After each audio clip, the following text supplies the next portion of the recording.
namun semangatnya takkan pernah pudar hingga Tuhan kan berikan jalan.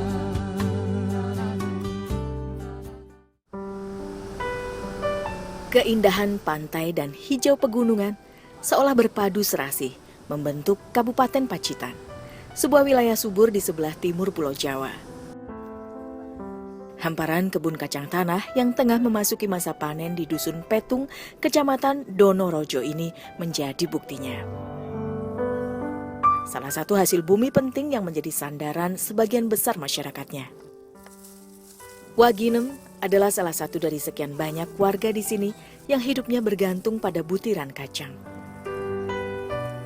Ya, hampir setahun sudah suaminya berpulang ke pangkuan Sang Halik.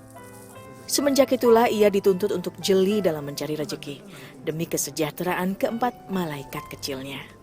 Sejak bojoku mati aku blas ora duwe duit, arep bayaran anakku aja sampai nyilih ibuku nggih bayaran. Rumangsa kula terbantu enten kalih mak kula nggih ngawasin bocah-bocah. Mbah Legi, ibu Waginem tak mau ketinggalan. Meski telah menginjak usia 80 tahun, ia tetap berusaha bekerja sebatas kemampuannya. Mbah Legi tak tega jika harus duduk berpangku tangan, sementara Waginem dan anak-anaknya bekerja keras menghidupi dirinya. Bersama Reihan, sang cucu, mereka bahu-membahu membantu memanen kacang tanah. Bocah 10 tahun ini juga sadar betul, sepeninggal ayahnya, sang bunda harus berjuang sendirian demi kebutuhan dirinya beserta saudara-saudaranya. Musim panen kacang adalah sebuah kesempatan yang begitu berharga. Karenanya, Wagiem berupaya sesegera mungkin menyelesaikan pemanenan sesuai waktu masa tanamnya. Bila terlambat, maka biji kacang tanah akan berkecambah dan polong akan terlepas dari akar bila dicabut. Tentu saja ini berpengaruh terhadap hasil yang diperolehnya kelak. Apalagi lahan kecil yang mereka upayakan ini merupakan lahan yang dipinjamkan kerabatnya. Kadang ngedul anak wedok sing kacang ijo nggih. Atang nggih. Telo nggih napa-napa.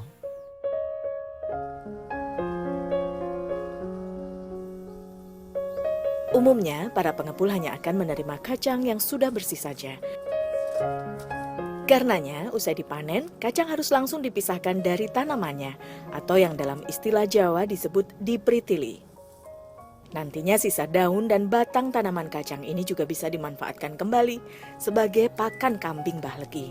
Nak panen piyambak nih separuh, ya mboten separuh, sepertiga nih, seperempat di sade. Sing seperempat nggih yoga-yogane mbae niku. Nggih. Kadang nak lebaran niku nggih damel panganan piyambak. Dol niku nggih nuker tumbas niku beras kalih bumbon. Di rumah ini, kegiatan mempritili kacang biasa dilakukan secara bersama-sama seluruh anggota keluarga. Mulai dari yang paling muda sampai yang tertua. Dengan bergotong royong seperti ini, pekerjaan tentu jadi lebih cepat selesai.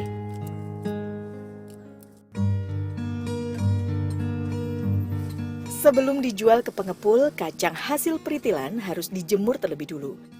Sebab harga jual kacang kering lebih tinggi daripada yang basah.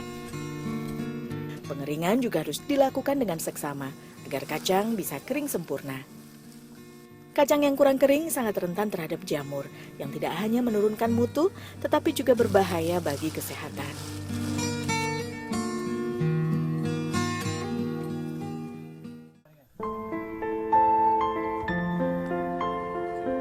Tak ada tabungan uang, apalagi simpanan rekening di bank. Hanya bak penampungan kacang inilah satu-satunya pundi emas yang keluarga ini miliki. Luas lahan yang tidak besar dengan hasil panen yang tak seberapa pula membuat Waginem dan ibunya harus bijaksana mengelola hasil panen yang ada. Saat ini menjual kacang kering memang menjadi jalan keluar paling mudah. Meski cara ini tak selamanya berjalan mulus sesuai yang diharapkan. Kalau yang basah kan regine namung 6.000, gangsal 1.000, tapi nak ning garing 10.000. Untuk niku nggih untuk keperluan niku. Keperluan sehari-hari nggih bocah ongkos sekolah, nggih nedi, nggih maem.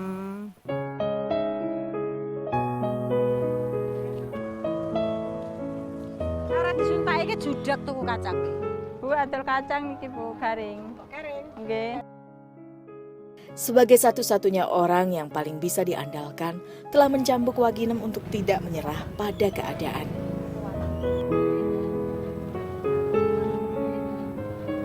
Menjadi orang tua tunggal bagi keempat anaknya, serta menjalankan bakti untuk sang bunda adalah tugas dan amanah yang harus dijaganya selalu. Boten niku kan napa napa enten rencange niku rencange rembukan ngoten. Nek mboten enten namung piyambak paling kalih anak-anak niku yugane mawon.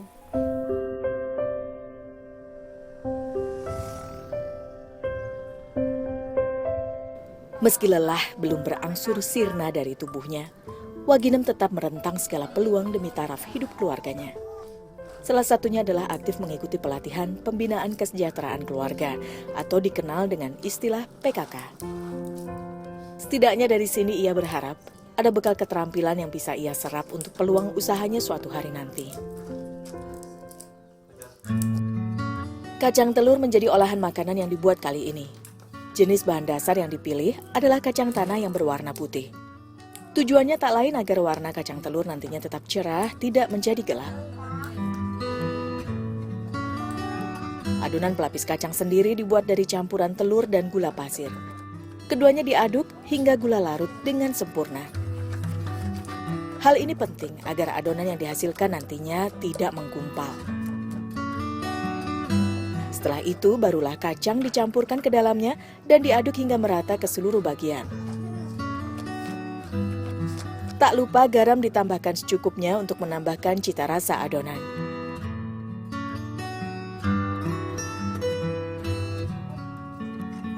Kacang yang sudah tersalut adonan gula dan telur kini ditaruh di atas taburan terigu.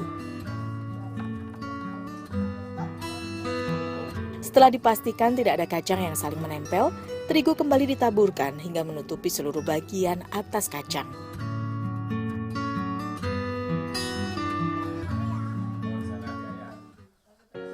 Langkah berikutnya adalah menggoyang-goyangkan tampah dengan teknik memutar seperti ini.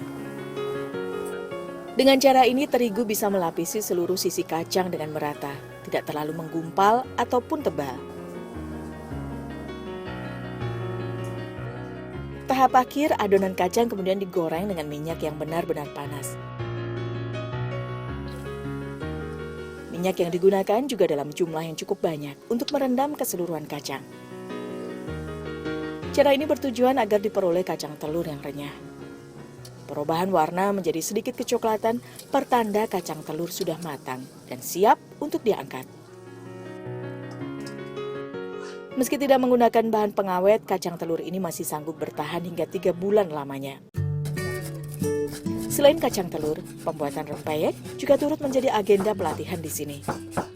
Namun untuk membuat rempeyek, kacang yang digunakan adalah jenis kacang tanah berwarna merah yang telah dipotong-potong.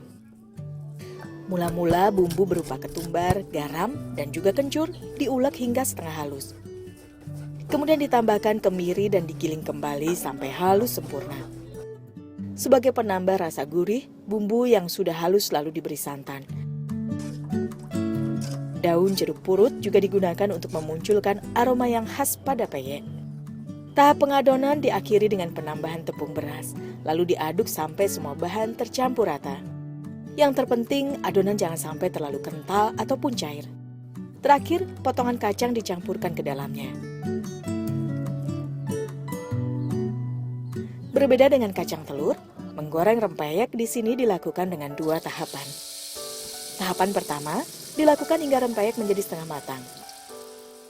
Penggorengan tahap ini bertujuan untuk membentuk peyek menjadi bulatan seperti ini.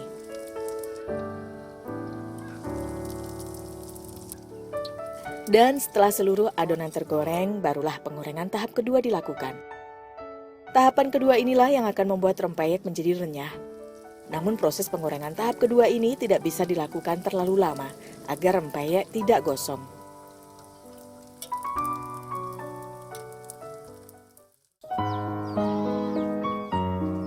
Memiliki rumah yang dibangun di atas tanah milik sendiri cukup menghapus bagian beban keluarga ini. Kondisinya memang amat sederhana. Tapi paling tidak rumah ini masih layak untuk ditinggali tanpa harus dihantui kekhawatiran pindah sewaktu-waktu. Sejak dibangun dulu, rumah jauh dari upaya perbaikan. Tidak heran jika kondisinya pun masih serba terbatas. Tidak ada kasur empuk sebagai alas tidur. Jangankan bisa menikmati hiburan di televisi, listrik bisa mengalir di sini pun semata-mata hanya berkat bantuan sanak saudara yang masih peduli. Ini pripun ke? Juga semonten ke tinggal dugaan bojone.